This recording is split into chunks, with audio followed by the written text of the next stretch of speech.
Olá, boa tarde. Estamos aqui mais uma vez para mais uma aula da disciplina de Educação Física. Hoje nós vamos ver a nossa videoaula de número 19, lembrando que essa aula é para o 6º e 7º ano do ensino fundamental. Eu sou o professor Maurício, sou professor de Educação Física da Escola Luísa Paraçu Borges e hoje vamos falar sobre mais um tema super importante nas aulas de Educação Física. Vamos falar hoje sobre ginástica competitiva, ginástica artística e ginástica rítmica. Vamos aprender um pouquinho mais sobre esse assunto?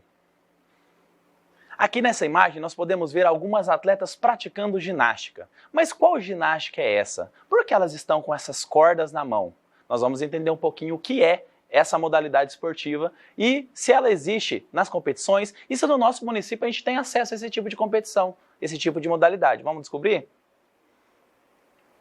Para recordar um pouquinho da aula passada, na última aula nós falamos sobre a ginástica geral. O que era a ginástica, né? Vimos também a história, alguns principais movimentos e vimos que essa ginástica, assim como todo tipo de exercício, ela traz alguns tipos de benefício para nós. Então, nosso tema de hoje será a ginástica competitiva. Nós vamos falar sobre dois tipos de ginástica. A ginástica artística, o conceito, a história, os aparelhos, e nós vamos falar também sobre a ginástica rítmica e algumas curiosidades sobre esses dois tipos de ginástica. O que é, então, uma ginástica competitiva, né? A ginástica competitiva é aquela ginástica que participa de competições, né? Que ela entra em competições. Existem outros tipos de ginástica competitiva, mas nós vamos falar hoje sobre essas duas, as mais importantes. Como nas Olimpíadas, né, ou como todos os campeonatos esportivos, essas ginásticas elas têm competições.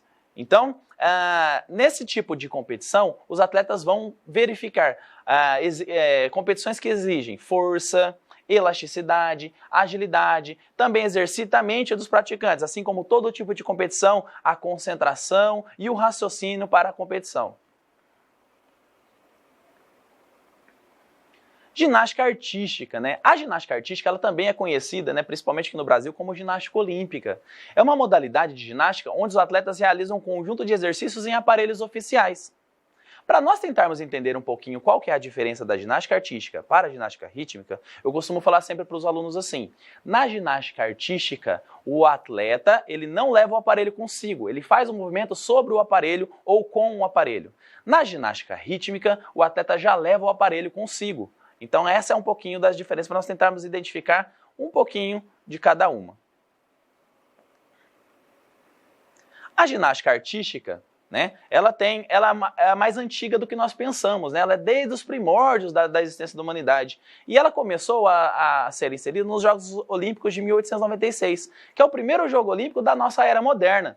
Acredita-se que os gregos praticavam diversos movimentos e acrobacias em alguns aparelhos com o intuito de atingir uma perfeição física. Então, assim como a origem de todos os esportes antigos, eles tiveram uma origem meio que militar. Para quê? Para a preparação física dos soldados, né? Eles não eram atletas naquela época. Então, para preparar o corpo do soldado, as pessoas praticavam determinados esportes. E a ginástica era um desses tipos, que preparava o corpo do militar para as batalhas. Então, ele ficava mais forte, ficava mais ágil, ficava mais flexível.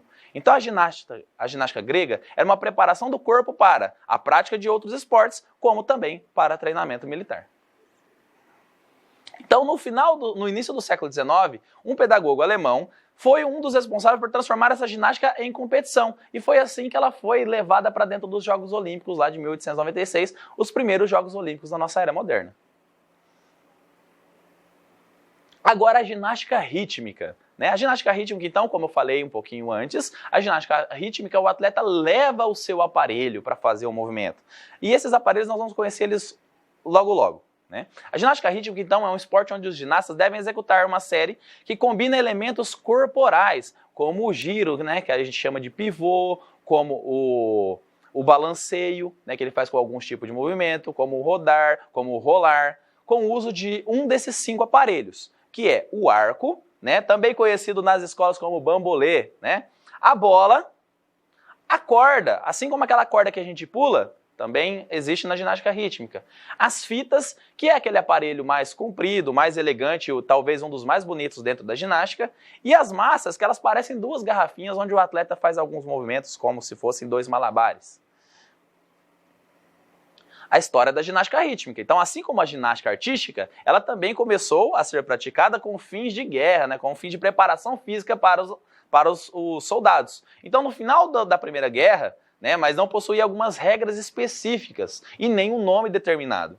Várias escolas inovavam nos exercícios tradicionais da ginástica artística, misturando-os com música, e foi assim que a ginástica rítmica nasceu. Então, no início do século XX, lá em 1946, na Rússia, surge o termo rítmica, que é devido à utilização de música ou dança durante a execução desses movimentos. Então, por isso que ela ganhou esse nome, né, diferenciando-a da ginástica artística e a ginástica olímpica.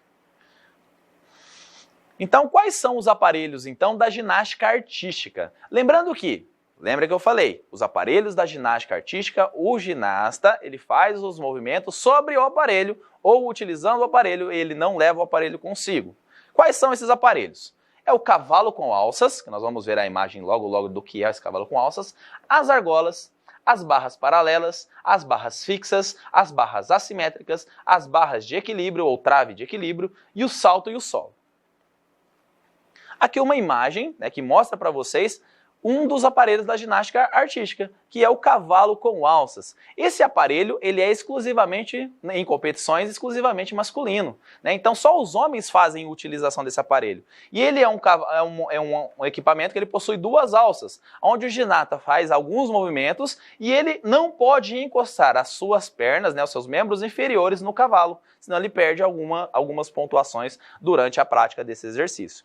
Então lembrando, nessas competições, o ginasta, né, quando ele compete com outros ginastas, vence aquele que realizar os movimentos de uma forma mais perfeita, sem erros. Então aquele ginasta que mais executa movimentos sem errar e com graus de dificuldade um pouquinho maiores, são aqueles que vão vencer a competição.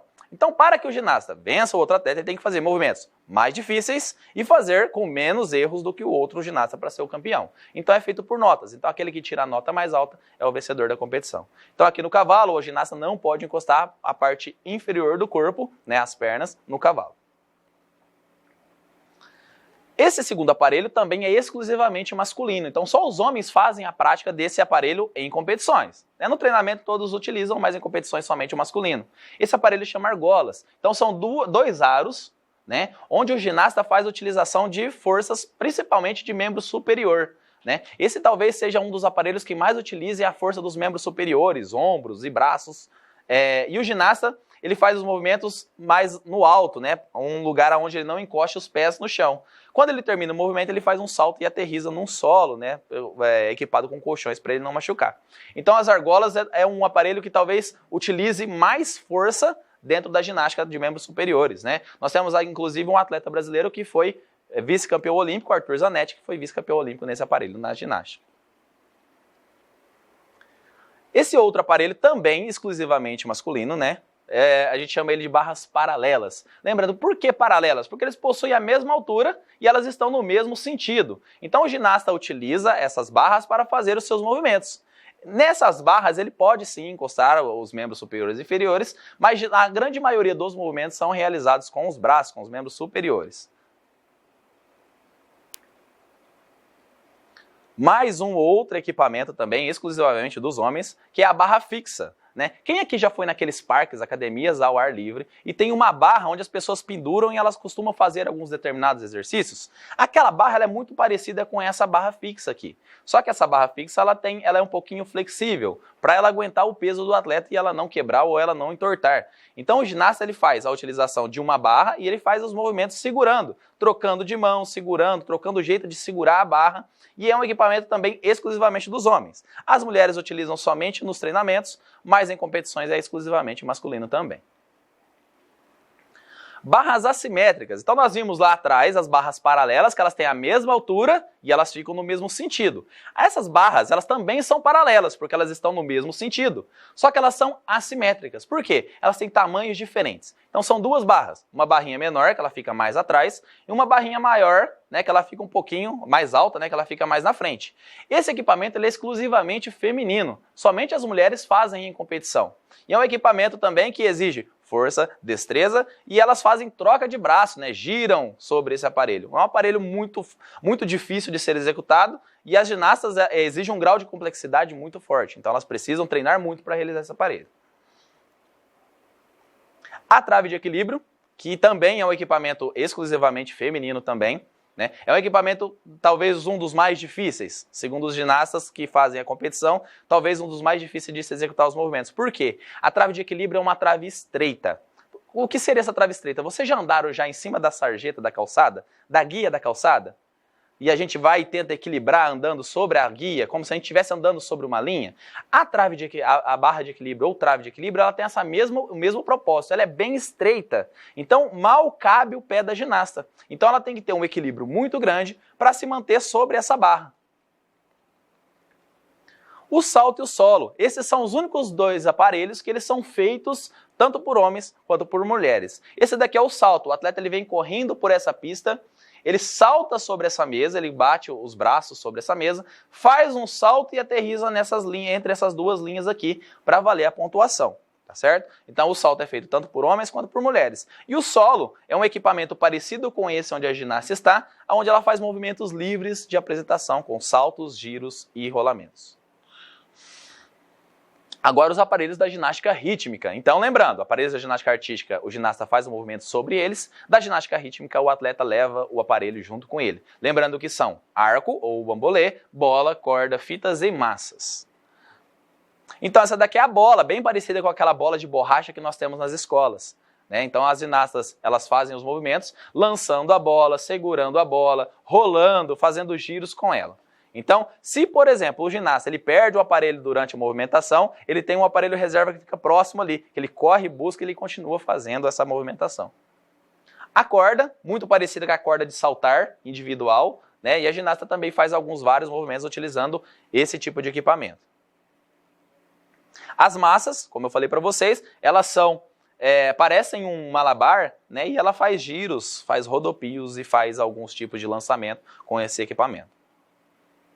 As fitas, talvez o equipamento mais bonito, né, da ginástica rítmica, né, ela possui 6 metros de comprimento e ela não pode tocar no solo. Então a ginasta ela tem que rodar e ela não pode permitir que a ponta da fita toque no solo.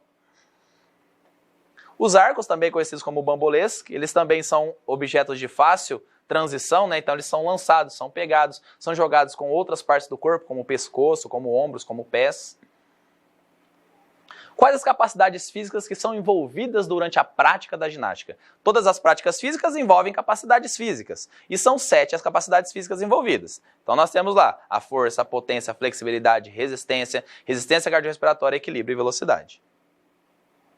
Vamos agora ver o que acontece na ginástica usando essas capacidades físicas. Então a velocidade é a base para as manobras, a força é para articular os movimentos, a resistência é para conseguir realizar essas diversas manobras, a flexibilidade, que ela aumenta a quantidade de manobras bem-sucedidas, a resistência muscular, que mantém esse ritmo, né, de fazer o exercício, o equilíbrio, que é a capacidade que auxilia nos movimentos e manobras, a potência muscular, capacidade que intensifica a força da propulsão das pernas e dos braços. Benefício de se praticar ginástica: ela reduz peso, reduz o ganho de gordura, melhora a força e o tônus muscular, aumenta a nossa flexibilidade, deixa o nosso corpo mais maleável, fortalece ossos e articulações, diminui a nossa pressão arterial, a famosa hipertensão, melhora o diabetes, diminui o colesterol total e aumenta o colesterol bom e promove um maior fluxo sanguíneo para o nosso cérebro. Curiosidades da ginástica: se o aparelho cair, como eu falei, ele tem um aparelho reserva do lado. A fita tem um comprimento de 6 metros, né, e ela não pode tocar no solo. E a idade mínima para participar de uma competição em ginástica artística ou ginástica rítmica é de 16 anos. O esporte entrou pela primeira vez nos primeiros Jogos Olímpicos da Era Moderna, 1896, e a brasileira Daiane dos Santos foi uma expert na ginástica artística e ela realizou um salto chamado dos Santos, que nós falamos na aula passada. Foi a primeira a realizar um salto duplo twist carpado. E para nós terminarmos, aquele nosso lembrete de sempre: utilize máscara para sair de casa, use álcool gel nas mãos e se sair de casa, só se for necessário. Um forte abraço para vocês e até a próxima aula.